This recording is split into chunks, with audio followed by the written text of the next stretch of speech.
مفيش حاجة اسمها صدفة في دخول النرجسي حياتك، هو اختارك مش علشانك لكن علشان اللي شافه فيك. في الدرس ده هنجاوب على سؤال خطير: ليه النرجسي اختارك انت بالذات؟ وازاي بيشم الناس اللي يقدر يسيطر عليهم؟ وهل الطيبة والتعاطف ممكن تكون نقطة ضعف ولا قوة محتاجة وعي؟ النرجسي مش بيحبك، النرجسي بيصطادك، ودي من أهم وأخطر الحقائق اللي لازم تتقال في بداية أي رحلة وعي مع النرجسية. الناس كتير بتسأل: ليه أنا؟ ليه النرجسي اختارني؟ هل أنا ضعيف؟ والإجابة الحقيقية: لأ، مش ضعيف، لكنك إنسان عندك قلب كبير، وده بالظبط اللي بيدور عليه النرجسي. النرجسي زيه زي الصياد، ما بيستهدفش القوي الواثق اللي بيحط حدود واضحة، هو بيدور على شخص حساس متعاطف نقي من جواه، شخص يقدر يدخل له من أضعف نقطة، مش علشان بيحبه لكن علشان يسيطر عليه. هو شاف فيك استعدادك إنك تسمع، انت مش بتقاطع، بتحب تفهم، عندك عقل مفتوح ومش بتحكم على حد بسرعة، وده بالنسبة له معناه باب مفتوح للتأثير والتلاعب. كمان خوفك انك تجرح حد، بتحسب للكلمة قبل ما تقولها، بتعتذر لو حسيت انك زعلت حد حتى من غير قصد، وده بالنسبة له معناه فرصة ذهبية يخليك دايما انت الغلطان. شايف فيك ضميرك العالي، بتراجع نفسك بعد اي مشكلة، بتسأل: هو عنده حق ولا انا السبب؟ كان ممكن اتصرف احسن من كده؟ وده بالنسبة له سلاح بيستخدمه ضدك، بيخليك دايما تشك في نفسك، بيشوف فيك استعدادك انك تتحمل اللوم حتى لو مش غلطك لما تحصل اي مشكلة. بتشيل جزء من المسؤولية علشان العلاقة ما تقعش حتى لو الطرف التاني هو اللي غلط بنسبة 100%، وده بالنسبة له ضمان انك مش هتمشي بسهولة. شاف فيك انك بتعرف تعتذر بسرعة حتى لو اتأذيت، بتقول انا اسف علشان تصلح، وده بيخليه يرتاح لانك اللي دايما بتصلح كل حاجة. وشاف فيك كمان انك ما بتعرفش تسيب الناس بسهولة، وانت وافي بطبعك، بتدي فرص وبتسامح، بتتعلق وبتحاول تشوف الافضل في الناس، وده بالنسبة له معناه ضمان انك هتفضل متعلق مهما اذاك. عندك امل دائم ان الناس تتغير للاحسن، عندك امل دائم ان الناس تتغير للاحسن، ودي اجمل حاجة فيك. لكن مع النرجسي بتتحول لنقطة ضعف قاتلة، لانه بيستغل املك في التغيير علشان يفضل يأذيك ويقولك: انا هتغير، اديني فرصة.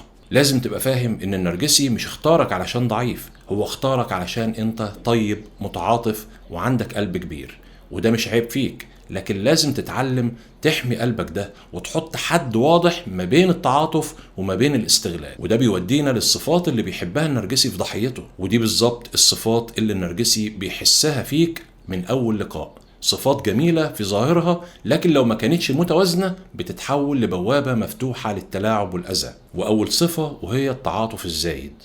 انت شخص حساس، بتحس بالناس قبل ما بيتكلموا، لو حد تعبان بتحس بيه من نبرة صوته أو من نظرته، بتدخل جوه مشاعرهم وبتتوجع لوجعهم كأن المشكلة بتاعتك انت. وده أكيد شيء جميل لكن خطير جدا لو كنت مع شخص نرجسي، لأنه بيعرف يستغل تعاطفك ده علشان ياخد دور الضحية ويخليك تشيل فوق طاقتك أو تفضل تبرر له تصرفاته حتى لو كانت سامة. تاني صفة وهي اللوم الذاتي.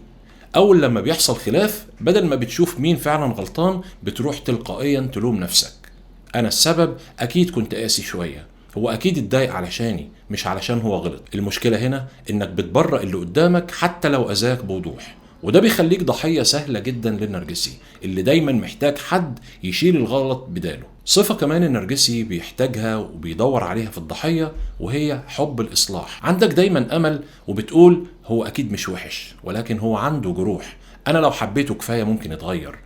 هتقول لنفسك: مفيش حد كامل، لازم أكون سبب في شفاه. بس اللي مش بتشوفه إن النرجسي مش عايز يتغير، هو مرتاح بوضعه ده وبمكانه ده. كل ما بتحاول تصلحه هو بيستخدمك كأداة علشان يفضل مكانه، وانت بتستهلك نفسيتك على وهم. صفة مهمة جدا النرجسي بيدور عليها في ضحيته وهي من أعمق الجروح النفسية، وهي الخوف من الهجر. بتخاف تخسر الناس حتى لو العلاقة دي مؤذية، فتفضل تسكت وتستحمل وتبرر على انك تاخد القرار وتمشي. بتتعلق حتى باللي بيكسرك، وبتحاول تخلي العلاقة تنجح بأي تمن، حتى لو التمن كان كرامتك أو صحتك النفسية. لازم تفهم كويس جدا إن كل صفة من دول فيها جزء نبيل لكن محتاج توازن. التعاطف محتاج حدود، اللوم محتاج وعي، الإصلاح محتاج شريك يساعدك، والخوف من الهجر محتاج شفاء داخلي علشان ما تفضلش تتحمل علاقة بتدمرك وتقول عليها حب. طيب النرجسي بيختبرك ازاي او بيجربك ازاي؟ وده بالظبط كده اسمه مسح نفسي في اول اسبوع.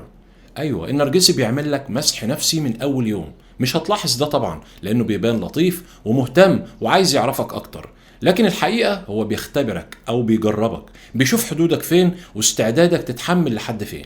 بيحكي لك مثلا عن تجربة صعبة مر بيها، بيبدأ يكلمك عن الناس اللي أذته، عن اللي ما قدروش قيمته، عن الحب اللي كسر قلبه، وهو بيقول ده مش علشان يفتح قلبه، هو بيقيس مدى تعاطفك معاه. لو شافك اتأثرت جدا وبدأت تواسيه وتدافع عنه، يبقى عارف انك من النوع المتعاطف اللي ممكن يضحي.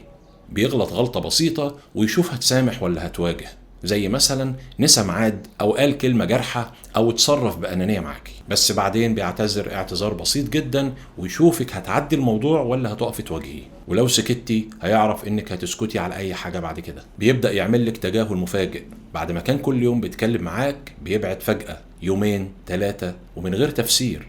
هو مش نسي ولا حاجة، هو بيراقب، عايز يشوف هتقلق، هتجري وراه، هتعتذر له حتى لو انت مش غلطان ولا لا. لو شاف انك بتدور عليه وبتبرر له هو اللي اختفى، يبقى عارف انك اتعلقت ومستعد تتحمل اكتر علشان ما تخسروش. اللي بيعمله النرجسي ده اسمه مسح نفسي خفي.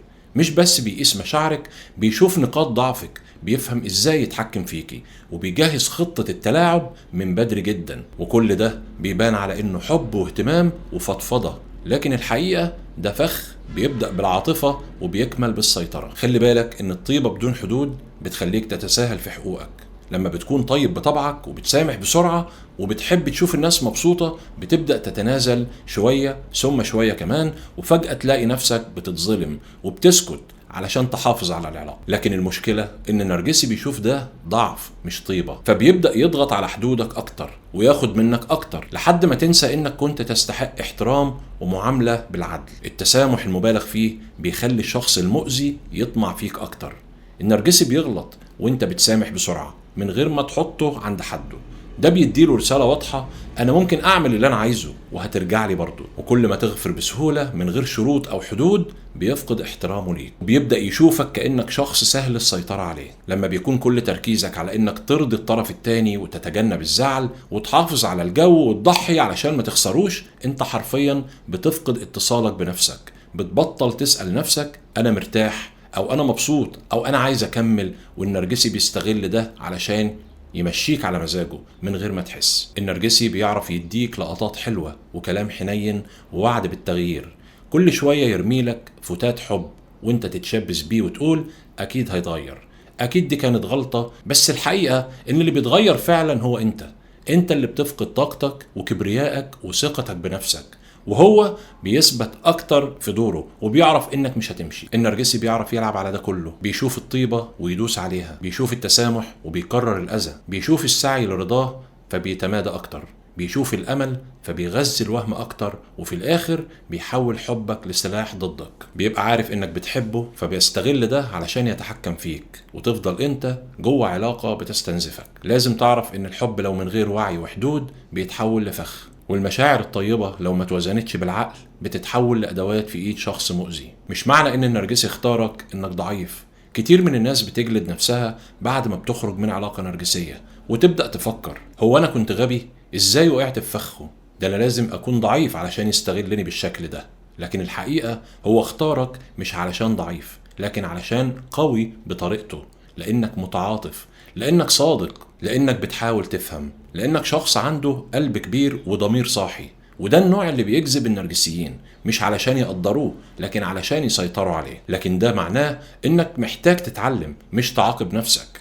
الدرس هنا مش إنك تبطل تكون طيب، لكن إنك تحمي طيبتك، إنك تتعلم تحط حدود واضحة. يعني تعرف تقول ده مش مقبول بالنسبة لي من غير خوف ومن غير ما تبرر، تقول لا من غير ما تحس بالذنب. مش لازم توافق على كل حاجة علشان تثبت انك كويس. الناس اللي بتحبك بجد مش هتزعل من كلمة لا، واللي بيزعل غالبا كان مستفيد منك. لازم تتعلم انك تحب ولكن بعقل، تحب من غير ما تدوب، تعطي من غير ما تفقد نفسك، تحتوي من غير ما تضيع حدودك. وخلي بالك ان النرجسي ما بيستحملش الناس اللي عندها وعي. لما بتبقى شخص واعي صاحي واخد بالك من تصرفاتك بيبدأ يبعد، لانك ما بقتش الشخص السهل اللي بيتشكل زي ما هو عايز. هو مش عايز شخص قوي، هو عايز شخص طيب بس ما بيعرفش يقول كفاية، متسامح بس ما بيعرفش يقول ده غلط، عطوف لكن دايما بيلوم نفسه، صادق بس بيشك في إحساسه. كونك دخلت علاقة مع نرجسي مش دليل ضعف، ده دليل إنك إنسان جميل، لكن محتاج تخلي جمالك ده محمي. مش المطلوب إنك تبطل تحب أو تبقى قاسي، لكن إنك تتعلم تحب نفسك قبل أي حد، وتفهم إن الوعي معناه الحماية. خلي بالك إن التعاطف من غير وعي بيكسرك. طيب هنعمل إيه في الوضع ده؟ وإيه هي الخطوات اللي ممكن تحمي بيها نفسك من النرجسي؟ لازم تراجع صفاتك القوية وشوف إيه منها ممكن يتحول لفخ. اسأل نفسك أنا ليه بحاول أرضي الشخص ده؟ اتعلم تقول أنا اتأذيت من غير ما تلوم نفسك. افهم إن الحب مش تضحية مطلقة، الحب مشاركة بالعدل. ابني حدودك الواضحة حتى لو الناس مش عاجبها. ودلوقتي انت عرفت ليه النرجسي اختارك، لانك مش ضعيف لكن لانك طيب واخد مشاعرك على محمل مقدس. بس الطيبة من غير وعي بتتحول لعبودية عاطفية، والمتعاطف مش محتاج يبطل يكون كويس، هو بس محتاج يتعلم يكون واعي.